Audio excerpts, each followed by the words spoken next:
fil bar wal bahri ajma'in. Thumma ila arwahi abaina wa ummahatina wa ila asatidatina wa li talamidina wal jami'il muslimina wal muslimat wal mu'minina wal mu'minat syaulillahi lana wa lahum. Al-Fatihah. A'udzu billahi minasyaitonir rajim. Bismillahirrahmanirrahim. Alhamdulillahi rabbil alamin arrahmanir rahim maliki yaumiddin. Iyyaka na'budu wa iyyaka nasta'in ihdinas siratal mustaqim siratal ladzina an'amta 'alaihim ghairil maghdubi 'alaihim waladdallin. Assalamualaikum warahmatullahi taala wabarakatuh. A'udzu billahi minasyaitonir rajim. Bismillahirrahmanirrahim. Alhamdulillahi rabbil alamin wassalatu wassalamu ala asyrafil anbiya wal mursalin sayyidina wa nabiyyina wa habibina wa syafi'ina wa dzukhrina wa maulana Muhammadinil Mustafa ibni Abdillah wa ala alihi wa ashabihi ajma'in. Subhanaka la ilma lana illa ma 'allamtana innaka antal alimul hakim. Rabbi shrah li sadri wa yassir li amri wahlul 'uqdatam min lisani yafqahu qawli. Alhamdulillah, syukur pada Allah Subhanahu wa taala dengan limpah kurnia taufik hidayah, rahmah, inayah daripada Allah Subhanahu wa taala, kasih sayang Allah Subhanahu wa taala, anugerah Allah Subhanahu wa taala terhadap hamba-hambanya yang tidak putus-putus, masih memberi kebenaran, memberi keizinan untuk kita berada di alam dunia ini, masih kita boleh melihat bumi yang terbentang luas, melihat keadaan ciptaan Allah Subhanahu wa taala, makhluk-makhluk yang Allah taala jadikan untuk membantu urusan perjalanan kehidupan kita di dunia ini, dan yang mustahaknya Allah taala bekalkan bersama kita ni taufik hidayah untuk kita menjunjung perintah Allah, melaksanakan tugasan kita sebagai hamba Allah Subhanahu wa taala. Menjadi kewajipan atas tiap-tiap hamba untuk mereka bersyukur, untuk mereka berterima kasih terhadap pemberian Allah Subhanahu wa taala. Namun begitu Allah taala menyatakan masalah bersyukur ataupun menghargai pemberian Allah Subhanahu wa taala ini, Allah nyatakan wa qalilum min ibadiyasy syakur, dan yang sedikit, qalilun sedikit sangat, wa qalilun min ibadi daripada kalangan hamba-hambaku asyakur yang bersyukur, yang berterima kasih. Allahu akbar. Jadi wajib kita bersyukur dengan nikmat-nikmat yang Allah Taala beri. Asyukru fi ni'matin minallah wajibun. Bersyukur pada nikmat daripada Allah Taala itu wajibun, wajib, menjadi satu amalan hati. Jadi bagaimana jalan kita nak bersyukur seperti mana disebut oleh ulama-ulama tasawuf, iaitu dengan kita mengucapkan tahmid alhamdulillah. Nama dia. Mengucap syukur pada Allah, alhamdulillah, segala puji tertentu bagi Allah Taala. Kemudian kita mengakui bahawasanya nikmat-nikmat yang ada dalam kehidupan kita ni daripada Allah. Kullun minallah, semuanya daripada Allah. Itu syukur. Kemudian kita menggunakan nikmat-nikmat tadi untuk melakukan ketaatan. Guna nikmat yang Allah bagi, kesihatan untuk taat Allah. Allah bagi panjang umur untuk taat perintah Allah. Boleh melihat untuk taat perintah Allah. Boleh mendengar, pendengaran kita untuk mentaati Allah. Ada lidah, lisan untuk kita berkata-kata, kita guna untuk mentaati Allah dan menjauhi tegah larangan Allah. Itu jalan syukur. Allahu akbar. Boleh bangun je. Boleh bangun je. Tidur 5, 6, 7, 8 jam tidur, bila sedar je boleh celik mata. Boleh celik mata, boleh nampak dah. Tengok, nampak lagi rumah kita, nampak lagi ahli keluarga kita. Nikmat mata dah. Mana Allah masih mengekalkan penglihatan kita. Dengar laungan azan, dengar bunyi ayam berkokok, kicauan burung pagi-pagi ke, dengar, syukur pula nikmat telinga. Boleh bangun, angkat badan kita ni, boleh bangun, bangkit, tulang belakang kita masih sihat walafiat. Boleh berjalan pula, Allahu Akbar. Banyak mana nikmat tu, boleh bangun tu. Belum lagi jumpa roti canai pagi ni, Masya Allah. Belum jumpa nasi lemak lagi tu. Tu pun Masya Allah. Banyak dah nikmat yang Allah anugerah kepada kita. Tapi berat nak ucap Alhamdulillah ni. Alhamdulillah, 2 patah. Payah. Nampak tak? Dia boleh buat tak teringat. Nak ucap Alhamdulillah tak teringat nak ucap. Ataupun memang tak jadi kebiasaan dia. So ucap Alhamdulillah. Puji Allah Ta'ala boleh bangun sihat walafiat. Tapi dia tak ingat juga. Bangun-bangun macam biasalah. Bangun-bangun macam biasa, dia menggeliat dulu. Tu. Tu silat gayung dulu bangun pagi. Tak ada dah doa-doa bangun tidur. Allahu Akbar. Ni bagaimana kita nak jadi orang bersyukur. Tu kata ulama, kita nak bersyukur. Syukur ni satu sifat, satu amalan. Nampak tak? Bila syukur ni satu amalan, amalan tu berhajat taufik daripada Allah. Yahtaju ila taufiq. Allah tak ambil taufik pada kita. Kamu syukur, kita pun Alhamdulillah. Taufik Allah Ta'ala bagi petunjuk untuk kita bersyukur. Maka kata ulama, dengan kita bersyukur tadi, kita boleh ucap Alhamdulillah, satu nikmat. Orang yang boleh bersyukur ni satu nikmat, maka nikmat wajib bersyukur pula. Jadi orang panggil nikmatun ukhra tahtaju ila syukri pula. Nampak tak? Contoh, kita dapat makan. Bila dapat makan, sarapan baik, makan tengah hari, minum petang, jadi kita dapat makan, kita syukur. Syukur dengan rezeki. Maka syukur ni nikmat Allah. Kita boleh bersyukur nikmat Allah. Kena bersyukur pula dengan taufik untuk bersyukur tadi. Syukur. Jadi syukur pula. Alhamdulillah. Syukur kerana aku dapat bersyukur dengan makan. Syukur. Ni taufik Allah. Syukur ni taufik Allah. Maka kena bersyukur pula dengan taufik yang Allah bersyukur. Jadi kalau begitu bab syukur atas syukur. Habis masa kita nak puji Allah Ta'ala. Bersyukur. Tu. Kalau begitu, maksudnya sepanjang masa wajib kita bersyukur, mensyukuri nikmat Allah. Dia tengok. Nampak tak? Allahumma salli wa sallim wa barik alaih. Itulah sebagai ingatan untuk kita menjadi orang yang bersyukur kepada Allah Subhanahu wa Ta'ala. Jadi seperti biasa, pagi yang berbahagia ini kita dengar beberapa hadis daripada kitab Adabul Mufrad yang dikarang oleh Imam Bukhari rahimahullah ta'ala mengenai adab seorang Muslim yang kita kena hiasi dalam kehidupan kita. Qala al-musannifu rahimahullahu ta'ala wa nafa'ana bi'ulumihi wa 'ulumina fid darain amin ya rabbal alamin. Bab mengucapkan kembali perkataan seorang ketika menegur. Jadi kita kena ucap kembali, ulang perkataan seseorang ketika menegur. Wa bi sanadil muttasil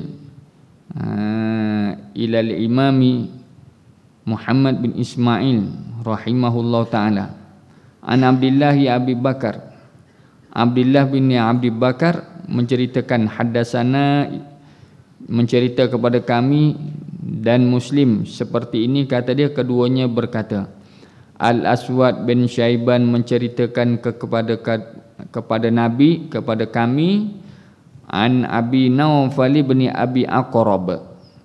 anna abahu sa'ala an-nabiy sallallahu alaihi wasallam 'anis shaum faqala sum yawman min kulli syahr qultu bi abi anta wa ummi zidni qala zidni sum yawmaini min kulli syahrin qultu ya abi anta wa ummi zidni fa inni ajiduni qawiyya faqala inni ajiduni qawiyya fa afhama hatta zanantu annahu la yazidani thumma qala sum salasan min kulli syahr.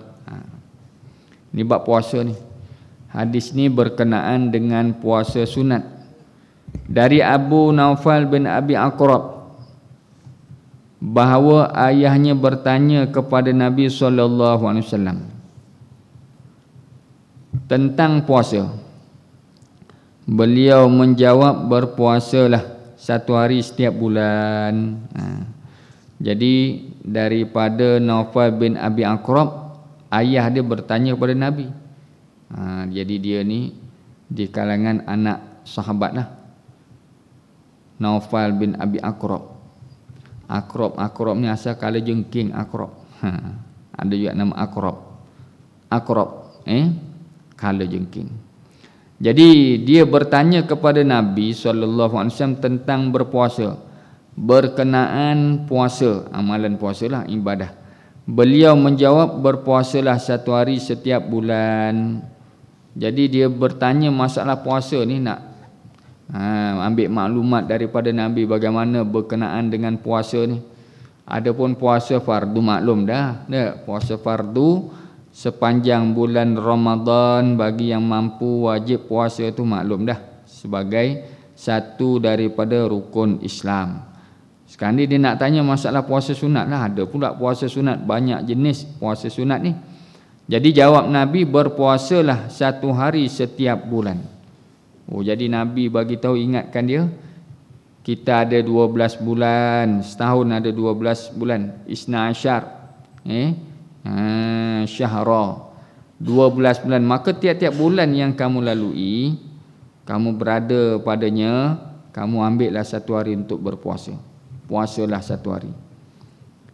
Aku berkata, ayah dan ibuku sebagai tebusanmu, tambahkanlah untukku. Satu hari tak padan, satu hari. Allah bagi 30 hari, puasa sehari, tambahlah untuk aku, minta tambah lagi. Beliau bersabda, tambahkan untukku.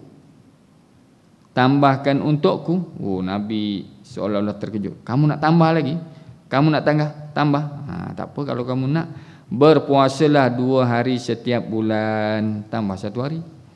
Aku berkata, kata ayah dan ibuku sebagai tebusanmu, tambahan untukku, kerana aku mendapati diriku kuat. Dia tengok kemampuan diri dia, ya, tambah lagi ya Rasulullah, boleh lagi kata dia. Beliau lalu bersabda, aku mendapati diriku kuat. Aku mendapati diriku kuat. Nabi tanya ulang balik. Jadi sahabat yang beritahu, aku mendapati ajiduni qawiyya, aku mendapati diri aku ni kuat. Aku kuat. Aku mendapati diriku kuat. Nabi ulang balik apa ucapan dia. Nabi ulang balik. Lalu beliau diam hingga aku mengira beliau tidak akan menambahkannya lagi untukku. Jadi pun diam, takut Nabi tak tambah dah. Kemudian beliau bersabda, berpuasalah 3 hari setiap bulan. Nabi tambah juga. Dia macam menekan Nabi ni. Dia kaedah Arabiah ni, bila cakapan ulang-ulang tu dia taukid. Bila ulang-ulang jadi taukid. Taukid ni kuat, jadi menguatkan. Siapa yang siapa nak hantar si fulan, siapa nak bantu khidmat hantar si fulan, saya. Tu. Dia ulang-ulang tu taukid. Kalau saya terjawab dah soalan. Tapi bila mengulangi perkara yang sama jadi taukid. Tu maka Nabi SAW bila doa, ada salasa, satu-satu doa kadang-kadang Nabi ulang, Nabi mengulangi 3 kali. Doa yang sama Nabi doa ulang 3 kali. Itu menunjukkan taukid, kuat. Nampak tak? Jadi maknanya menguatkan kalam tadi tu dengan lafaz yang sama, ulang balik. Jadi begitulah. Bila dia ni minta Nabi tambah, dia bagi alasan yang dia ni kuat, dia ulang pula, saya ni kuat, saya kuat, mampulah nak puasa tu, tambahlah lagi. Nabi bagi 3. Penjelasan apa yang kita boleh ambil pelajaran, ambil pedoman daripada hadis ni, kata dia, inni ajiduni qawiyya, sesungguhnya aku ajiduni, aku mendapati diri aku ni qawiyya, akan yang kuat. Nabi SAW mengulang-ulang perkataan sahabat tersebut kerana hairan dan sebagai teguran baginya. 2 faedah. Jadi bila dia ulang-ulang ni, Nabi pun ulang-ulang, Nabi pun ulang pula. Ulang tu tanya, aku mendapati dia aku kuat, itu yang kamu cakap tadi, seolah-olah begitu. Jadi sebagai hairan dan teguran baginya, kerana beliau SAW mengendaki keringanan untuknya, sedangkan ia malah ingin memberatkan dirinya. Jadi Nabi bagi paling ringan dah. Kamu nak puasa, ambil 1 hari yang tinggal, 1 hari jangan tinggal. Ringan dah tu, maknanya nak sangat puasa, ambil lah 1 hari puasa. Tiba-tiba dia minta tambah, Nabi tambahlah 2. Kemudian kata mampu lagi, Nabi tambah 3. Dia sendiri minta, maknanya dia menilik pada diri dia, suluh pada diri dia, hal keadaan diri mampu, tak apa Nabi tambah. Maknanya syarak tidak memberi keberatan. Nama tak? La yukallifullahu nafsan illa wus'aha. La yukallifullahu, tidak memberat oleh Allah Ta'ala, nafsan, akan seorang pun, akan seorang jiwa pun, Allah Ta'ala tak memberati, tidak menyeksa. Allah Ta'ala tidak memberatkan. Nampak tak? Maknanya asal kita ni kadang-kadang kita bebas nak beramal atau tidak. Tapi masalah sunat dianjurkan, digalakkan. Kemudian ada tempat-tempat yang disuruh kita jaga sungguh-sungguh. Ni puasa ni. Jadi apabila begitu, Nabi SAW mengendaki keringanan untuknya, sedangkan ia malah ingin memberatkan dirinya sendiri.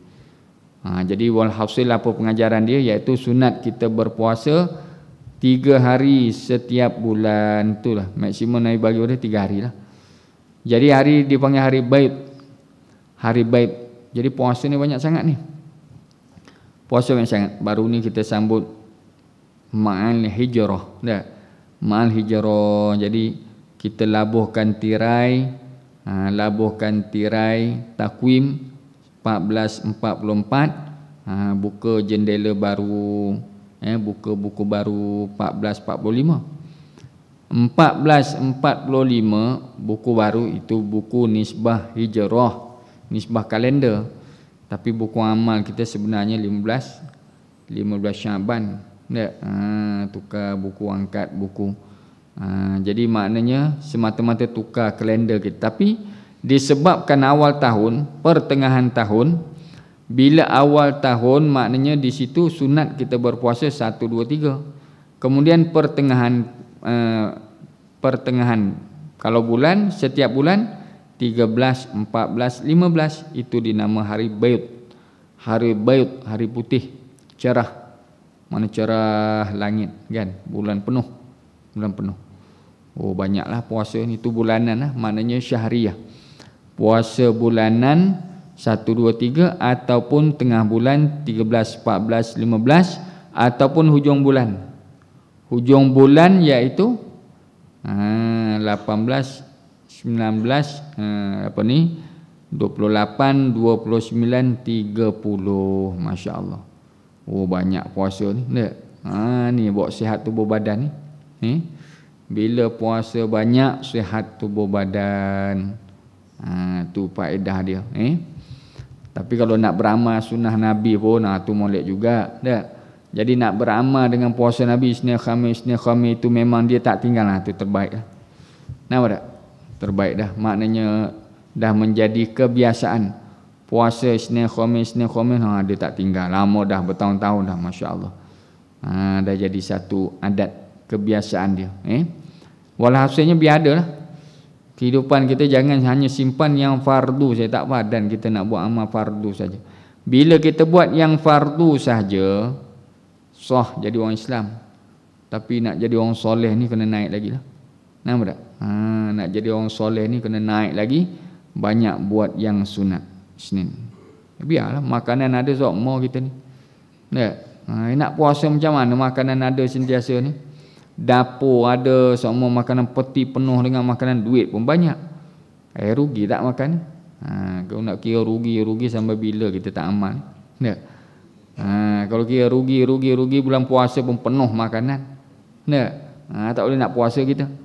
Tapi ni jalan kesolehan panggil. Jalan kesolehan. Semakin dekat kita dengan Allah. Yang terbaik puasa siapa? Yang terbaik puasa siapa? Puasa yang paling baik lah. Nabi sini iktiraf puasa siapa? Nabi Dawud alaihi salam. Makna setengah tahun puasa. Setengah tahun dia puasa. Hari ni puasa, esok berbuka, lusa puasa balik. Julat dia puasa balik, buka balik. Bersilih ganti, bergile-gile. Tapi kalau dah biasa pun tak heran juga. Dia dah biasa. Hari ni puasa, esok boleh makan pagi. Dan orang kalau dia dah biasa, orang sekitar dia pun faham dah. Faham dah. Nak ajak dia minum ke? Dia puasa hari ni. Semalam tak puasa dia. Dah. Kalau dah biasa, orang tak heran dah. Jadi orang pun ra'i dah. Tu. Tak ada masalah. Sihat walafiat. Tu tengok. Jadi ni pengajaran dia. Sahabat ni minta Nabi amalan, Nabi bagilah. Kemudian kalau kita sendiri, kalau ada kemampuan, minta tambah. Bila kebaikan, kalau kita ada kemampuan, minta tambah. Nampak tak? Jadi minta sumbangan seorang RM10 untuk bagian-bagian, tujuan bagian-bagian kebajikan RM10. Kita dah hulur RM10. Cukup ke? Cukup ke seorang RM10 ni projek kita ni? Kalau kita tak cukup dia, tak apa, saya boleh tambah. Tu. Minta tambah, tanya khabar. Dia tanya khabar, berapa yang perlu lagi. Jadi tanya tu atas dasar dia nak tambah lagi kerana mengikut kemampuan dia. Nampak tak? Kita mampu. Dia minta RM10, kita pun RM10 selesai. Kalau bagi dah apa yang dia minta. Jangan berpada di situ. Jadi boleh kita minta lagi atas dasar kita mampu. Apa saja bentuk kebaikan. Itu. Allahumma salli wa sallim wa barik alaihi. Itu satu hadis, maknanya di situ sunat kita berpuasa. Dia ada setengah tu dia tak biasa, tak rajin lagi puasa Isnin Khamis. Tahu dah orang surau ni rajin puasa Isnin Khamis. Setengah tu Isnin je ada bawa makanan-makanan berbuka di surau, di suasana. Nampak tak? Khamis je suasana bawa makanan sikit. Berbuka seronok. Tak? Berbuka dengan kawan-kawan, geng-geng puasa ni seronok. Dia jadi satu motivasi, semangat. Nampak tak? Jadi berpakat, bukan nak menunjuk dah. Jadi berpakat, bila buka je kita sama-sama, kita masing-masing bawa makanan, berkongsi makanan. Seronok, jadi semangat. Kalau tak puasa rugi. Pasal apa tu? Geng-geng pakat puasa ni. Allahu Akbar.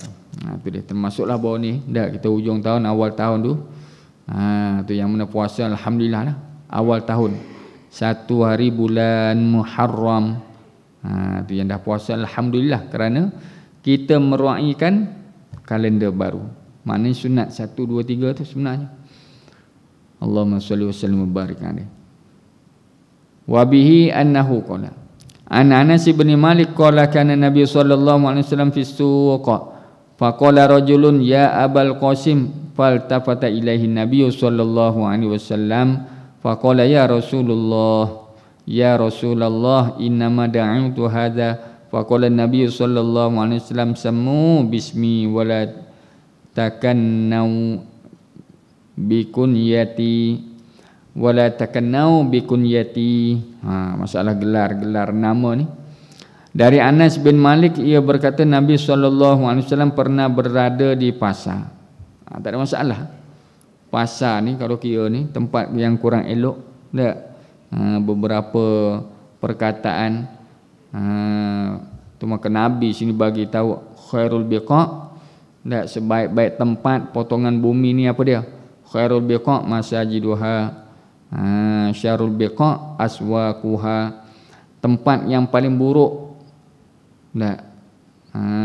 Jadi khairu, kemudian tempat yang paling buruknya ialah aswaquha, pasar-pasarnya dunia ni. Ya.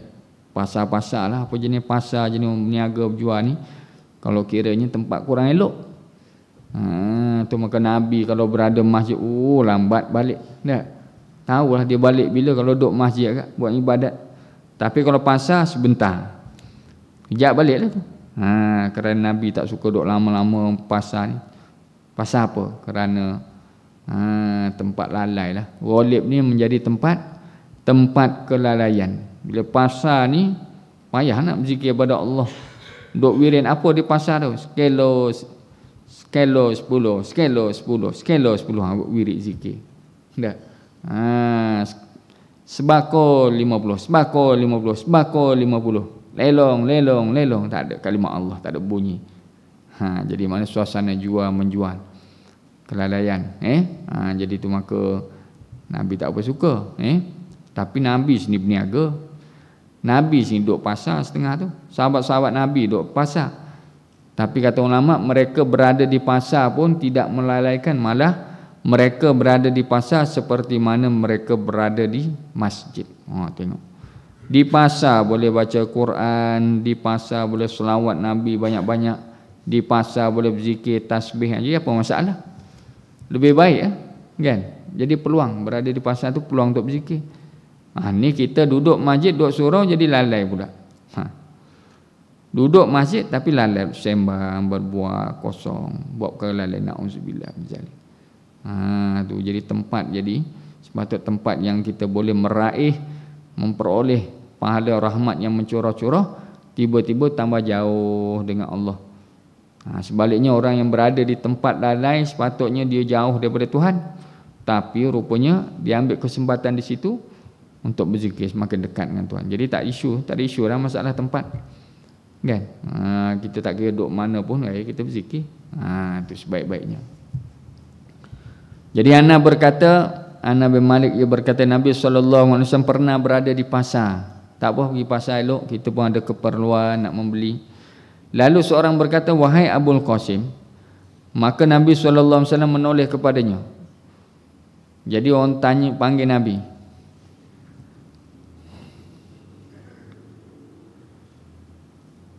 Dia panggil gelaran Nabi, wahai Abil Qasim. Maka Nabi SAW menoleh kepada Nabi, perhati paling kepada dia. Kemudian orang tersebut berkata, wahai Rasulullah, sesungguhnya aku memanggil orang ini. Maka Nabi SAW bersabda, berilah nama dengan namaku, tetapi jangan memberi kunyah dengan kunyahku. Jadi didengar orang panggil, tapi bukan panggil Nabi tak. Abul Qasim, Abul Qasim, maklumlah Abul Qasim ni gelaran Nabi. Kerana salah seorang Nabi anaknya nama Qasim. Ya Abul Qasim. Jadi orang Arab ni dia suka gelar begitu. Tak, kalau anak dia nama apa? Nama anak dia Muhammad. Ya Abu Muhammad. Ya Aba Muhammad. Kan? Jadi Muhammad tu anak dia, tapi dipanggil Ya Aba Muhammad. Ya Aba Saleh, nama anak dia Saleh. Maka dia pun nak panggil ayah dia dengan sangkutkan nama anak dia, Ya Aba Saleh, wahai bapa Saleh. Itu kebiasaan. Suasana dia begitu. Suasana gelar nama panggilan nama anak. Tapi masalah dia nama gelaran tu kena gelaran Nabi, tapi panggil orang lain. Abul Qasim Abul Qasim gelaran Nabi. Maka bila dia guna nama ni untuk orang lain, Nabi kata kamu panggil orang ni. Maka Nabi bersabda, kamu berilah dengan namaku, molek kamu ambil nama-namaku, tapi jangan berkunyah, memberi gelaran panggilan dengan kunyahku. Jadi ini hadis yang disebutkan sebelumnya, iaitu hadis Abu Hurairah. Iaitu bagaimana? Jadi kata Musa bin Yasar menceritakan kepadaku, aku mendengar Abu Hurairah dari Nabi SAW berkata, bersabda, namailah kalian dengan namaku, tapi jangan beri kunyah julukan dengan kunyahku, kerana aku adalah Abul Qasim. Tak boleh. Gelaran Nabi tak boleh. Nama Nabi boleh, Muhammad, tu ahlan wa sahlan, boleh. Nak letak nama anak cucu dengan Muhammad, itu yang terbaik lah, kan? Pasal nama Nabi. Malah ulama kata biar ada nama kita ni biar ada hubung dengan nama Nabi, iaitu Muhammad di hadapan. Kerana ada barakah, rahmat Allah Ta'ala dalam rumah. Bila ada nama Muhammad, rahmat Allah Subhanahu wa Ta'ala. Kau lah nak nama apa, nak taruh nama apa pun, tapi biar ada Muhammad depan. Tu barakah. Tak? Tapi nama Muhammad ada, Allahu Akbar. Tak? Nama ringkasnya Muhammad tak ada depan, tapi setengah tu nama-nama lain, nama Nabi, nama-nama Nabi yang lain, nama-nama sahabat, nama-nama wali. Tak apa dah, ada kebaikan. Cumanya kita selitlah dengan Muhammad muqaddam, letak Muhammad tu di hadapan. Dan tak boleh kita panggil gelaran dengan gelaran Nabi, iaitu Abul Qasim. Kalau anak kita Qasim, maka kita ni Abu Qasim, bapa Qasim. Jadi orang pun panggil kita Abul Qasim, Abul Qasim, jangan. Ini khusus untuk Nabi SAW gelaran. Adapun nama sini Muhammad, tu tak ada masalah. Itu satu pengajaran, iaitu berkenaan dengan nama. Eloklah kita cadang biar ada Muhammad lah depan. Berkat. Yusuf bin Abdullah bin Salam ceritakan kepadaku, ia berkata Nabi SAW memberiku nama Yusuf. Lalu beliau mendudukkanku dan di atas pangkuannya dan mengusap kepalaku. Nabi beri nama. Ni Nabi suka memberi nama. Ataupun setengah tu orang cadang minta bagi nama, kita bagi nama.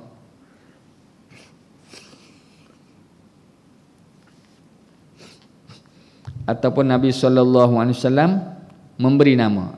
Aku nak namakan dia begian-begian. Itu terbaik juga. Kita tanya alim ulama. Tanya alim ulama, tok-tok guru, orang soleh. Tak? Apa nama elok nak bagi nama anak ni? Dia orang cadang nama yang baik-baik lah. Supaya tidak keluar nama yang pelik-pelik. Tak?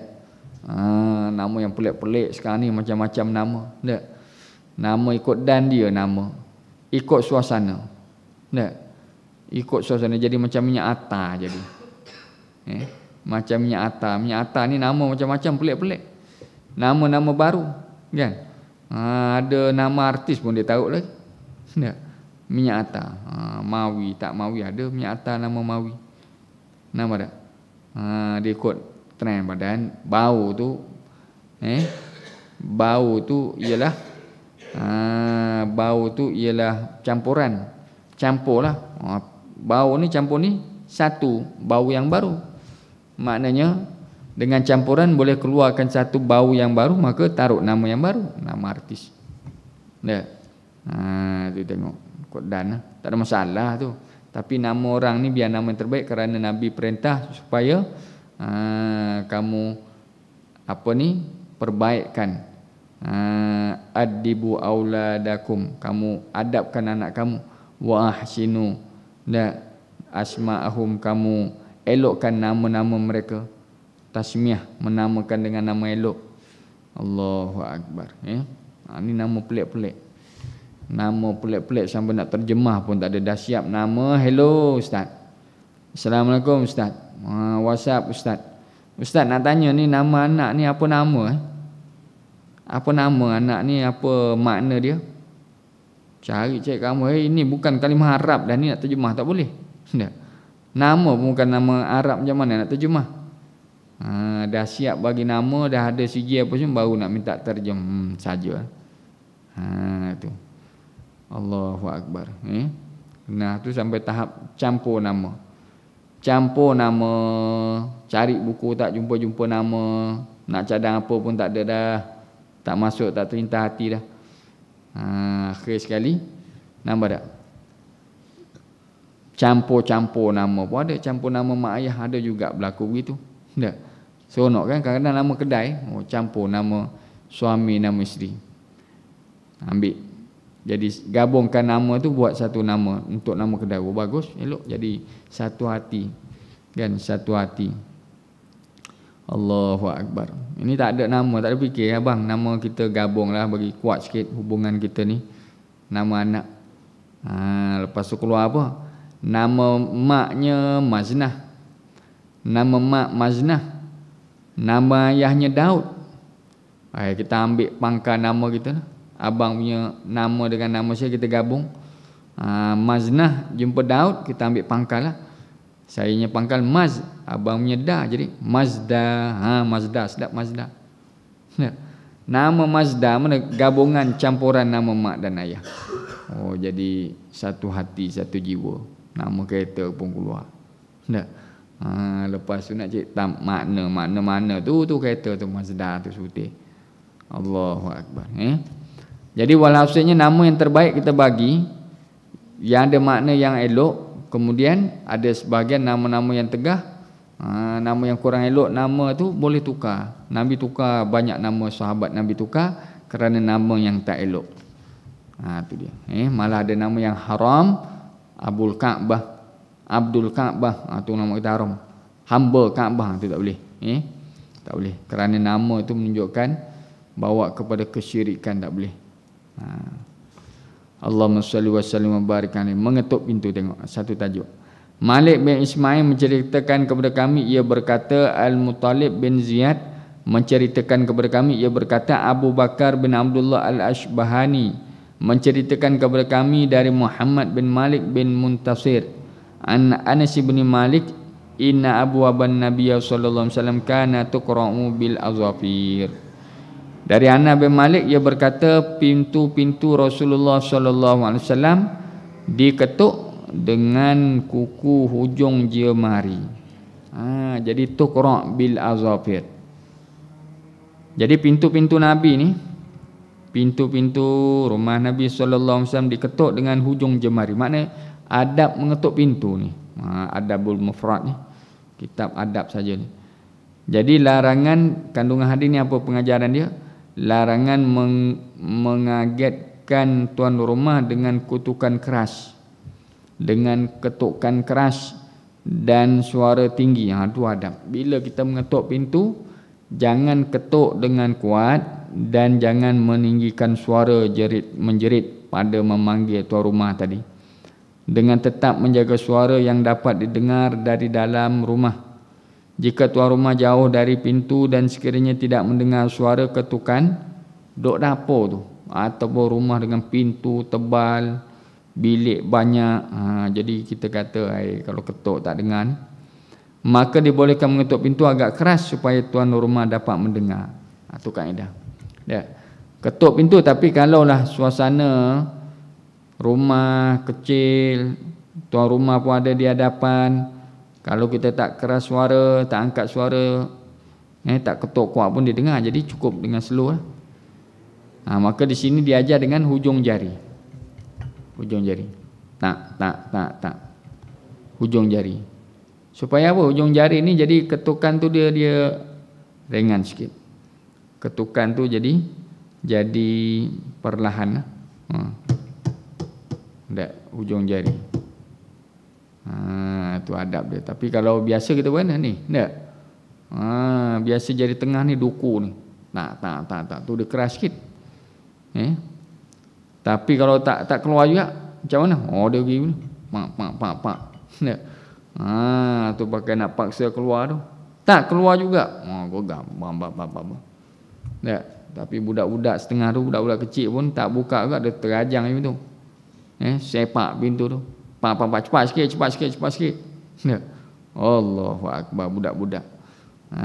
Kadang-kadang tu tandas tu berebut tandas. Bila tanda dia ni terdesak dah ni, kawan tak keluar-keluar, dengan tangan kaki semua naik pintu tu.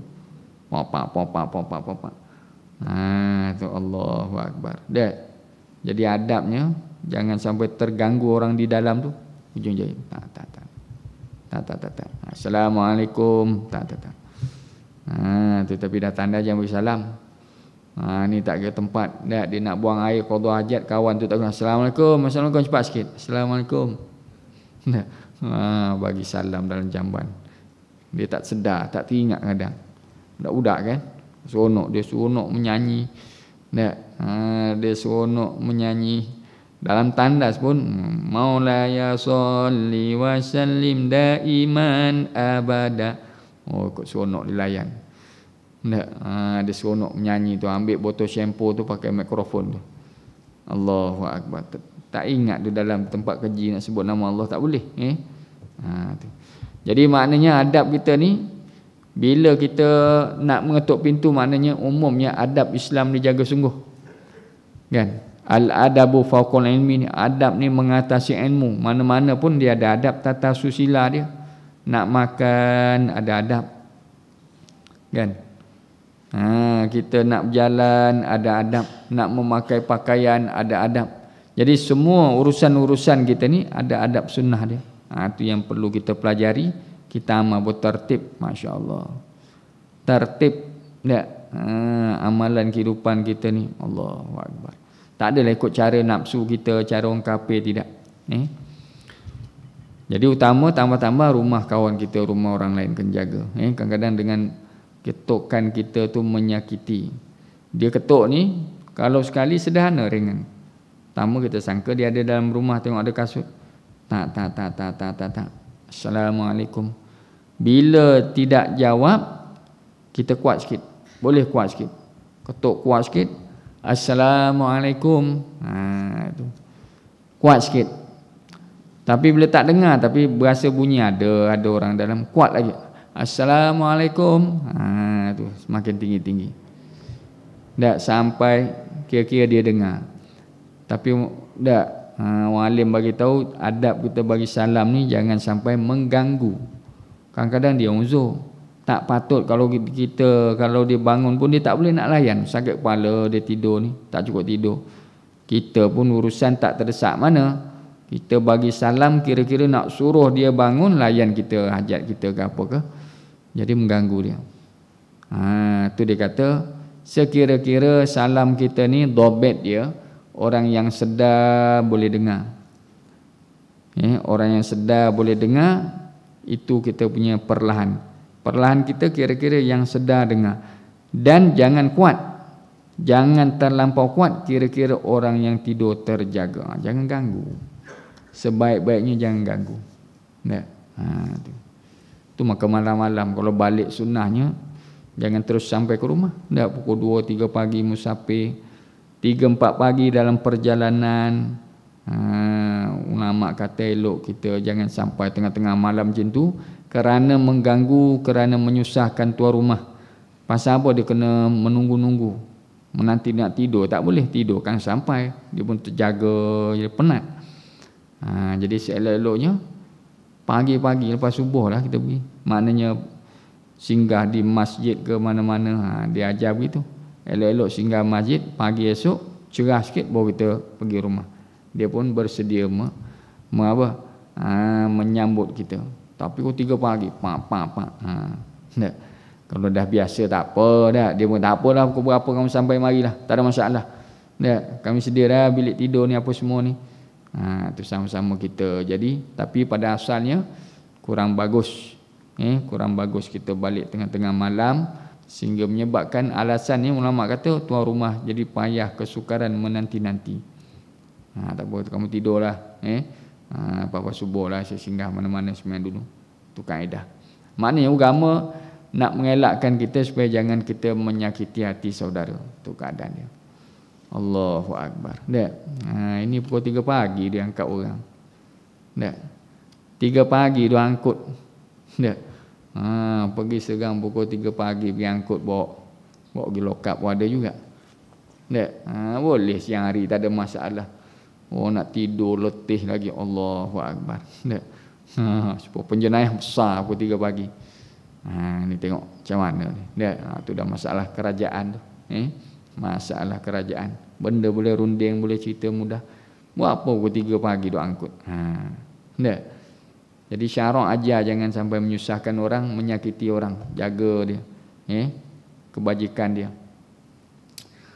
Allahumma salli wa sallim wa barik alaihi. Itulah beberapa hadis yang kita pelajari, yang kita dengar tadi.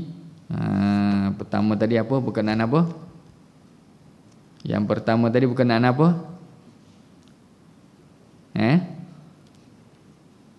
Apa hadis pertama tadi kita baca? Apa dia? Tak ingat dah. Penat kita ni, kuat lupa ni. Tak apa, nanti makan nasi lemak ingat balik tu, insya-Allah dia. time jumpa nasi lemak ingat ustaz tu ajar ni. Dia lupa sekarang ni dia lupa dulu jadi ingat balik. Allahu akbar. Tak sebulan pula nak jumpa. Lepas raya ni jumpa pula lepas raya. Cuma raya kita ni tak ada puasa. Raya kita ni raya memangkah. Raya memangkah. Lepas tu kita merayakan. Sepatutnya pangkah raya. Tapi bolehlah pilih raya samalah. Ada. Mau pilih dulu kamu raya. Pilih lepas tu kamu raya. Cuma jangan salah terpilih sudah. Nanya 5 tahun dia kata salah pilih ni. Tengok keadaan semasa ni, tengok yang mana terbaik dah. Kita nak yang Islam, yang apa ni, yang menjaga kebajikan rakyat. Nama tak? Biar jaga Islam tu nombor satu. Agama kita pun aman, tak ganggu agama kita ni. Kalau ganggu agama kita ni, dah, kemudian batil-batil benda maksiat pun banyak masuk, tak boleh. Dah, tak boleh lah. Yang ada kita kena tukar. Kalau yang elok kena pertahan. Masya-Allah. Tu tengok keadaan. Yang salah pilih nanya satu negeri nanya kata dia. Jadi yang pertama tadi masalah Nabi mengulang-ulang. Satu orang sahabat dia mengulang-ulang masalah puasa dan pengajarannya sunat puasa lah. Start lah, kalau mana tak start lagi Isnin Khamis boleh slow. Dia benda ni memang berat kalau tambah kerja. Tapi dan kita sahur insya-Allah. Minum air banyak sikit malam, tak sahur sikit. Jadi adalah tenaga sikit. Kemudian panggilan Nabi tegah, panggil nama dia Abul Qasim. Adapun nama yang Nabi galakkan tak apa, nama Nabi sendiri elok. Tapi jangan gelar dengan Abul Qasim, gelaran Nabi. Nama Muhammad bagus. Tak? Itu beberapa hadis yang kita baca, termasuklah adab mengetuk pintu. Mudah-mudahan Allah beri taufik hidayah, dapat kita ambil pengajaran, bawa dalam kehidupan kita. Semakin hampir, semakin berusia, semakin takwa kita meningkat, semakin amal kita menepati apa yang diajar oleh baginda Nabi sallallahu alaihi wasallam. Wallahu ta'ala alam. Mudah-mudahan dapat kita amal dan kita sampaikan insya-Allah. Bismillahirrahmanirrahim. Alhamdulillah wassalatu wassalamu ala Rasulillah. Allahumma faqihna fid din wa 'allimna al-kitab was sunnah wa ta'wilul hikmah wa ma yanfa'una fid dunya wal akhirah wa dina ila sawa'is sabil. Allahumma a'inna ala dzikrika wa syukrika wa husni ibadatik. Allahumma rzuqna mutaba'atan nabiyyi sallallahu alaihi wasallam awalan wa akhiran zahiran batinan qawlan fi'lan ta'atan wa ibadatan wa amalan salihan wa adah. Rabbana zalamna anfusana wa illam taghfir lana wa tarhamna lanakunanna minal khasirin. Rabbana atina fid dunya hasanah fil akhirati hasanah wa qina azabannar. Wa sallallahu ala sayyidina Muhammad wa ala alihi wa sahbihi ajma'in. Subhana rabbika rabbil izzati amma yasifun. Wa salamun 'alal mursalin walhamdulillahi rabbil alamin. Subhanakallahumma bihamdika subhanakallahumma bihamdika subhanakallahumma bihamdika asyhadu an la ilaha illa anta astaghfiruka wa atubu ilaik. Bismillahirrahmanirrahim. Wal 'asri innal insana fi khusr illa alladziina aamanu wa shalihat wa tawassaw bil haqqi wa tawassaw bis